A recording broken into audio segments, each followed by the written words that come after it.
అంటే గ్రౌండ్ లెవెల్లో అయితే కొంత విమర్శలు అయితే ఉన్నాయి. ఫైనల్గా ఓపెన్గా మాట్లాడదాం ఈ విషయంలో.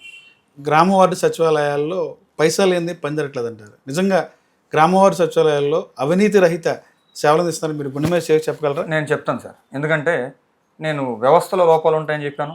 వ్యవస్థలో 100% పర్ఫెక్షన్ అనేది ఉండదు. ప్రతి శాఖలో కూడా మీరు చూసుకోండి. నేను ఒక శాఖ పేరు తీసుకోవడం సమంజసం కాదు. కొన్ని శాఖల్లో కొన్ని చోట్ల అవినీతి, కొన్ని శాఖలో పూర్తిగా అవినీతి జరిగింది. ఇటీవల కొన్ని చోట్ల ఒక శాఖకు సంబంధించిన కార్యాలయాల మీద ఏసీపీ రైడ్లు జరిగింది. అలాగని ఆ శాఖలో పనిచేసే ప్రతి ఉద్యోగి కూడా అవినీతి పరుడు కాడు. అలాగే ప్రభుత్వ ఉద్యోగులు అందరూ అవినీతి చేసేవాళ్ళు కాదు. ఎవరో చేస్తారు. ఆ చేసే 10%, 1% వాళ్ళ వల్ల 90% ఇంపాక్ట్ అవుతారు. గ్రామ వార్డు సచివాలయాల్లో కొంతమంది చేయొచ్చేమో, ఐ డోంట్ నో. బట్ కానీ సరిగ్గా పనిచేయాల్సి ఉద్యోగం కోసం అవినీతి రహిత పాలన సర్వీస్ అందించడమే ముఖ్య ఉద్దేశం. అదే చెప్తున్నాం సార్. ఆ పరిస్థితిలో మా గ్రామ వార్డు సచివాలయ ఉద్యోగులు 100కి 90 నుంచి 95% మంది ఎటువంటి అవినీతికి సంబంధం లేకుండా ప్రజల వద్దకు సేవలు అందిస్తున్నారు. ఉండొచ్చు. నేను చెప్తున్నాను కదా, 1 or 2%, నేను చెప్పిన పర్సంటేజ్లో అటు ఇటుగా జరగవచ్చు.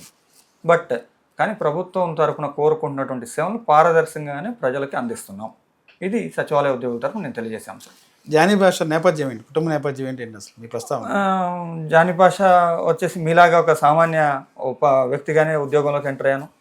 మా తండ్రి ఎలక్ట్రిసిటీ డిపార్ట్మెంట్ ఏపీ జెన్కోలో 41 సంవత్సరాలు ఉద్యోగం చేశారు. వారితో పాటు మా తల్లి హౌస్ వైఫ్గా ఉన్నారు. మేము 6 అన్నదమ్ములు, 4 అన్నదమ్ములు, 2 చెల్లెళ్ళు నాకు. అయితే ఇంజనీరింగ్ పట్టభద్రుడిగా ఉన్నాను. తద్వారా కాస్త సోషల్ వర్క్, రాజకీయంలో పనిచేసిన అనుభవం ఉంది. దాని తర్వాత ఉద్యోగాల్లోకి వచ్చిన తర్వాత పూర్తిగా రాజకీయాలతో సంబంధం లేదు, ఎటువంటి ఇతర వ్యవహారాలతో అసలు ఎటువంటి సంబంధం ఉండకూడదు. Following the rule. ప్రభుత్వ ఉద్యోగికి ఉండవలసిన లక్షణాలను ఫాలో అవుతూ దాని ప్రకారం పనిచేస్తాను. మా తండ్రి దగ్గర నుంచి తీసుకున్న వారసత్వం ఇది. 40 సంవత్సరాల్లో వారు 30 సంవత్సరాలు పైబడి 35 సంవత్సరాల వరకు కార్మికులుగా అక్కడ ఉన్న ఉద్యోగులకు సేవలు అందించారు. మీ ఫాదర్ నుంచి ఉంది? మా నాన్నగారి దగ్గర నుంచి నేర్చుకున్నటువంటి నేపథ్యమే సమాజం పట్ల పనిచేయాలనేటువంటి దానికి నేను కట్టుబడి ఉన్నాను. దాని ప్రకారం పనిచేస్తాను. ఇప్పుడు గ్రామ వార్డు సచివాలయ ఉద్యోగులు గత ప్రభుత్వంలో మీకు శాలరీ ఎప్పుడు పడేది? ఈ గవర్నమెంట్లో ఇప్పుడు మీకు శాలరీ ఎప్పుడు పడుతుంది? సార్, శాలరీ ప్రతి నెల గతంలో పడింది, ఇప్పుడు పడుతుంది అంతే. గతంలో ప్రతి నెల వచ్చింది, ఇప్పుడు ప్రతి నెల వస్తుంది. మాకు శాలరీ విషయంలో ప్రత్యేకంగా నేను ఇంకొక రకంగా చెప్పవలసిన పరిస్థితి లేదు. 1వ తారీఖు అన్నారు. ఆ 1వ తారీఖు ఒక్కొక్కసారి పడవచ్చు, ఒక్కొక్కసారి 2-3 తారీఖులు.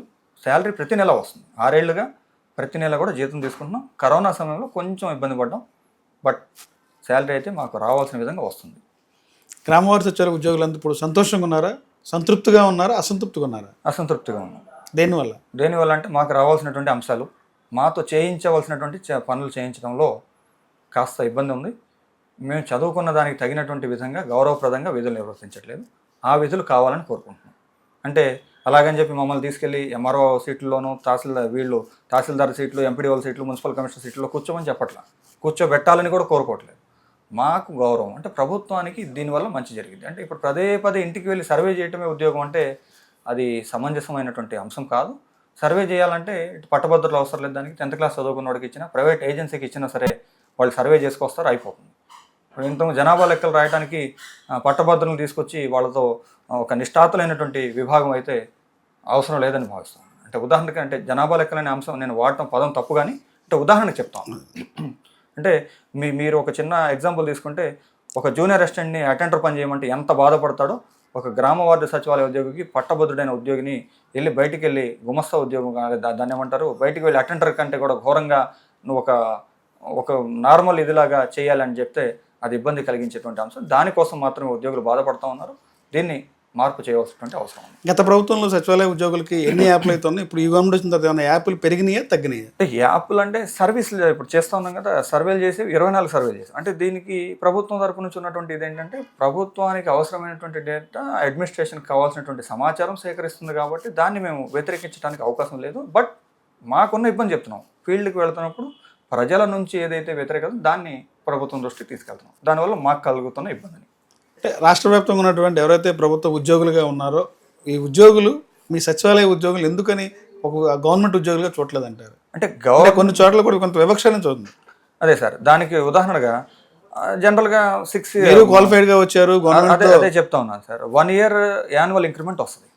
యాన్యువల్ ఇంక్రిమెంట్ అనేది అక్కడ ఇంక్రిమెంట్ ప్రొసీడింగ్ ఎవరైతే ఇవ్వాలో ఆ అధికారి ఉంటారో, కన్సర్న్ అధికారి, డిడిఓ గారు కావచ్చు, సంబంధిత అధికారి, వారు ఆ సంవత్సరం పూర్తయిన వెంటనే రిజిస్టర్ బుక్ చెక్ చేసుకొని వెంటనే ఇంక్రిమెంట్ మంజూరు చేయాలి. వీరు సెలవు పెట్టకపోతేనో, వీరికి సంబంధించి ఎటువంటి క్రమశిక్షణ చర్యలకు సంబంధించి గతంలో సిఫార్సు చేయకపోతే 1 ఇయర్ సర్వీస్ కంప్లీట్ చేస్తే ఆటోమేటిక్గా ఇంక్రిమెంట్ మంజూరు చేయవలసినటువంటి బాధ్యత అక్కడ ఉన్నటువంటి అధికారి మీద ఉంటుంది. కానీ మేము అప్లికేషన్ పెట్టాలని, వారి ఆఫీస్ చుట్టూ 10 సార్లు తిరగాలని, అదే రకంగా అక్కడ ఉన్నటువంటి అక్కడ పనిచేసేటువంటి ఒక గుమస్తా, నేను అనకూడదు కానీ ఒక జూనియర్ అసిస్టెంట్, సీనియర్ అసిస్టెంట్లుగా పనిచేస్తున్నటువంటి వ్యక్తులు, వారు అక్కడ ఉన్నటువంటి గస్టెడ్ అధికారుల కంటే కూడా మితిమీరి ప్రవర్తించడం అనేది ఈ సచివాలయ ఉద్యోగులు ఇబ్బందికి గురి చేస్తున్నటువంటి అంశం. ఇలాంటి పరిస్థితుల్లోనే ఉద్యోగులందరూ కూడా మనోవేదనకు గురవుతున్నారు. అక్కడికి వెళ్ళి తర్వాత ఇక్కడతో ఆగట్ల, కొన్ని చోట్ల కొన్ని కార్యాలయాల్లో లంచాలు ఆశిస్తూ ఉన్నారు. ఇలాంటి పరిస్థితులు, ఇలాంటి అంటే వాళ్ళు జీర్ణించుకోలేనటువంటి అంశం ఏంటంటే కొన్ని పరిస్థితులు మేము చూస్తూ ఉన్నాం. అంటే సేమ్ మీరు గవర్నమెంట్ ఉద్యోగులే అయినప్పటికీ కూడా వారి యొక్క వారి కొన్ని చోట్ల ఆదాయం వచ్చేది గండి కొడుతున్నామని, అంటే గండి కొట్టడం అంటే మేము తీసుకుంటున్నామని కాదు, అది వచ్చే సోర్స్ ఆగిపోతుంది, ఆ సోర్స్ ని కట్ చేస్తున్నారని, లేకపోతే మాకు తెలుస్తుందని, లేకపోతే వీళ్ళు వచ్చి అవినీతి లేకుండా వీళ్ళు సేవలు అందిస్తున్నారు ప్రజలకని, లేకపోతే మాకు వచ్చే రూపాయి పోతుంది, పావలా పోతుంది అనేటువంటి పరిస్థితుల్లో మా మీద కొంతమంది, నేను అందరి గురించి చెప్పాల, ఎందుకంటే సీనియర్ ఉద్యోగుల్లో చాలామంది ఈ వ్యవస్థ మీద, ఈ వ్యవస్థలో పనిచేస్తున్నటువంటి ఉద్యోగుల మీద మంచి సద్భావన కలిగినటువంటి వాళ్ళు ఉన్నారు. వాళ్ళ పిల్లలు కూడా దీంట్లో పనిచేస్తున్నారు. అధికారుల పిల్లలు ఉన్నారు, పెద్ద పెద్ద రాజకీయ నాయకుల స్థాయిలో ఉన్నటువంటి వాళ్ళ పిల్లలు ఉన్నారు. అందరూ కూడా అంటే హైలీ క్వాలిఫైడ్ పర్సన్. దాదాపుగా డాక్టరేట్లు 2000 మంది ఈ సచివాలయ వ్యవస్థలో పనిచేస్తూ ఉన్నారు. పిహెచ్డీలు, పీజీలు, పోస్ట్ డాక్టరేట్లు, ఎంఫిల్, ఫిలాసఫీ అన్నీ చేస్తున్నారు. ఎంసీఏ, ఎంబీఏ, ఎంటెక్ ఇలాంటి క్వాలిఫికేషన్స్ కలిగి ఉన్నటువంటి అత్యంత నైపుణ్యం కలిగిన యువతని సరైన దిశలో రాష్ట్ర ప్రభుత్వం ఉపయోగించుకుంటే, వినియోగించుకుంటే వీరి ద్వారా రాష్ట్ర ప్రభుత్వంలో మంచి సేవలు ప్రజలకు అందుతాయని, తద్వారా మాకు సంబంధించిన సమస్యలు పరిష్కారం అవుతాయని, దీని అంతటికీ కారణం అసలు సచివాలయ వ్యవస్థ సపరేట్గా ఉండటం అనేది, మేము సచివాలయ ఉద్యోగులు వేరే అనేటువంటి భావన కలదు. దీన్ని మేమేమంటా ఉన్నాం అంటే మాతృశాఖలకు అప్పగించండి. రాష్ట్రంలో ఉన్నటువంటి ప్రభుత్వ శాఖలు ఏవైతే, మేము కూడా ఆ శాఖలకు సంబంధించిన వాళ్ళు, అంటే ఒక వ్యక్తి 2 శాఖలకు చెందినటువంటి ఉద్యోగి ఉండకూడదు. ఒక ఉద్యోగి ఒక శాఖ కిందే పనిచేయాలి. అంటే ఒక బిడ్డకి ఒకళ్ళే తండ్రి ఉంటారు.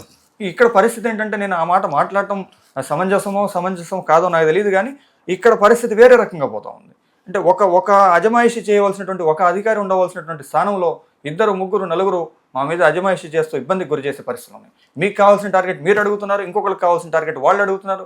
ఇది ఎలా అయిపోయిందంటే పైనుంచి మొత్తం కూడా కిందకు తోసేస్తూ ఉన్నారు. ఫర్ ఎగ్జాంపుల్ దీనికి సంబంధించి మీ ఉద్యోగులకు సంబంధించి ఒక ఈ క్రమంలో వివక్ష ఏర్పడుతుంది. ఈ వివక్షని తొలగించాలంటే మేము కోరుతుంది ఏంటంటే, ప్రభుత్వ శాఖల్లో విలీనం చేయాలి గ్రామ వార్డు సచివాలయ ఉద్యోగుల్ని. వ్యవస్థ ఉండాలి కానీ శాఖ ఉండకూడదు అనేది మా ఎగ్జామ్షన్, ప్లీజింగ్ టు ప్రభుత్వం. దీనిలో ఒక చిన్న ఎగ్జాంపుల్ ఏంటంటే, మాకు తెలిసిన సమాచారం మేరకు